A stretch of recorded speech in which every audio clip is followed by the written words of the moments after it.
Welcome to my channel. My name is Nathina Antoinette. Still trying to pop like a bottle moet. So please go ahead and click that subscribe button. It's Monday, so of course we are going to be talking about locks. This is what I have going on right now. So in inspiration of that, we are going to be talking about protective styling. And I think this is always kind of like an interesting term because people will refer to certain braids and other manipulations of hair as protective styles. And I'm like, you ain't about to have no edges. That's not very protective. So what is really a protective style and what does it look like? And then what does that look like for locks? A protective style is something that you can do to your hair to kind of be hands off, less manipulation, while also just making sure that your hair is actually protected. Not too much tension on your scalp, not going to cause your strands to break or any tangling or things like that. Locks in themselves can be protective styles, but because of how wonderfully creative we have gotten with our locks, some of the styles now are probably not what, well, I would consider to be protective styles. If the braids or cornrows over locks are too tight, that's not a protective style because it could damage your locks, like in the strand of itself. It could cause thinning, it could cause traction alopecia, and the same if you are, a loose natural and you go to get braids and the stylist or yourself, because I've done it to myself, it happened over here, braids too tight. It was a cute protective style, but it did damage. So yeah, for locks, aside from like your regular cornrows, I love a 2-strand twist or the single plaits and just have them coming down, and then afterwards you have curls, which can also be considered a little protective style because your hair is not rubbing up against your clothes too much. You don't have any tension, but your hair is still styled, I guess you could say. Another thing are barrel rolls, but I feel like that can be kind of tricky because of the technique that is used to create them with the wrapping. Too much wrapping it too tight, doing it too often can damage your locks. So be very careful with that. And a lot of those styles, the updos and things like that, would also be considered protective styles for locks. The only thing with that is that you or whoever is styling your hair, you want to make sure that good, clean, technical practices are being used. Meaning, are you using bobby pins? How are you using those bobby pins, right? Because with locks, they are pretty easy to come up with some styles that you don't have to use any rubber bands or any pins or anything like that to get your hair to hold. The same with like how you do the big knots at the end of a twist or a braid or anything like that. You can just wrap it and kind of do like a tuck. You don't necessarily have to use a rubber band.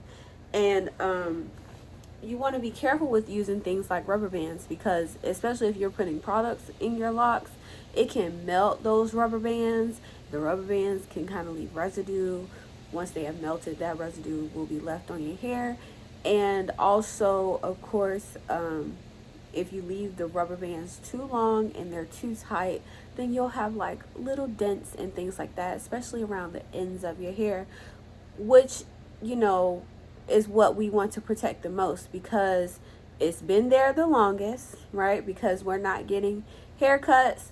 I mean, some people do trim their locks, but for the most part, that hair at the end just kind of remains. So it is going to be there through the next 10 years. Hopefully I make it 10 years this time because I can't go through this again.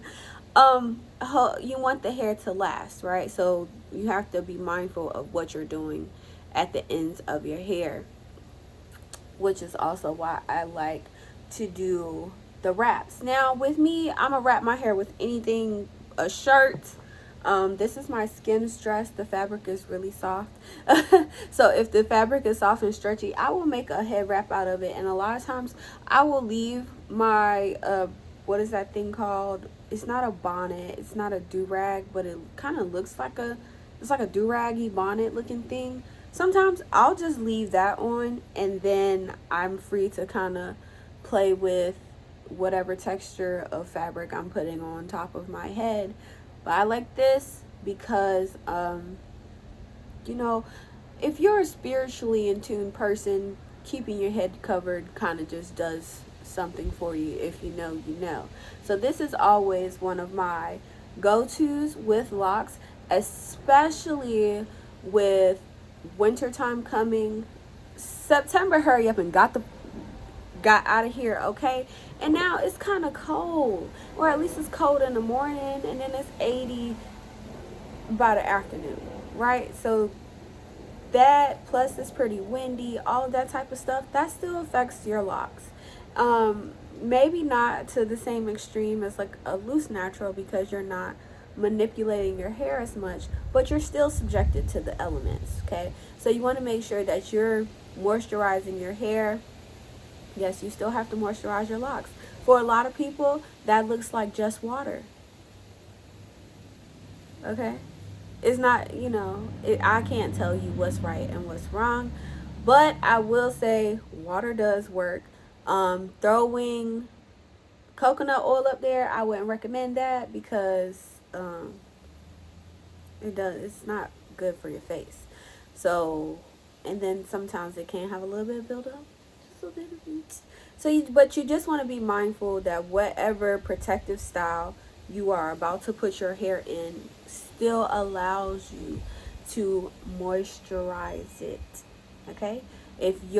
So basically, I'm gonna break it down. We're just gonna make it real simple and sweet, because I feel like I'm about to start rambling. If the style allows you to keep your hair hydrated, keep your scalp fresh, cleaned a little bit and moisturized, it does not cause any tension around your edges or anywhere in your scalp, and it's not pulling your locks too taut throughout the lock from the root or at the end, then that is a protective style for you. Stick with things like wraps, curls, braids. You can do box braids. I've done box braids over even thick locks. So if you have thick locks or like whatever, you could probably still do box braids. But again, just make sure that you're being careful not to cause any traction alopecia issues, or just thinning in general from pulling on your locks. And if you are going to be pulling on your locks, make sure that they are dry, and not like soaking wet, because maybe not like completely dry, but not like so wet that the hair will completely form and be stuck, because it'll get flat and like start to tear and all that type of stuff. So just be mindful of those few tips, and wishing you all good luck in this winter with your locks. I know, like, something happens. Your skin, your hair, everything does something different in the winter time. So let's go ahead and get prepared for our winter time with our hair and our skin and all of that good jazz. I just feel like I look pretty, so I'm gonna just sit here and look at myself for a bit. But y'all go ahead, get your wraps, and I'll see you in my next video. Be sure to like, share, comment, and subscribe.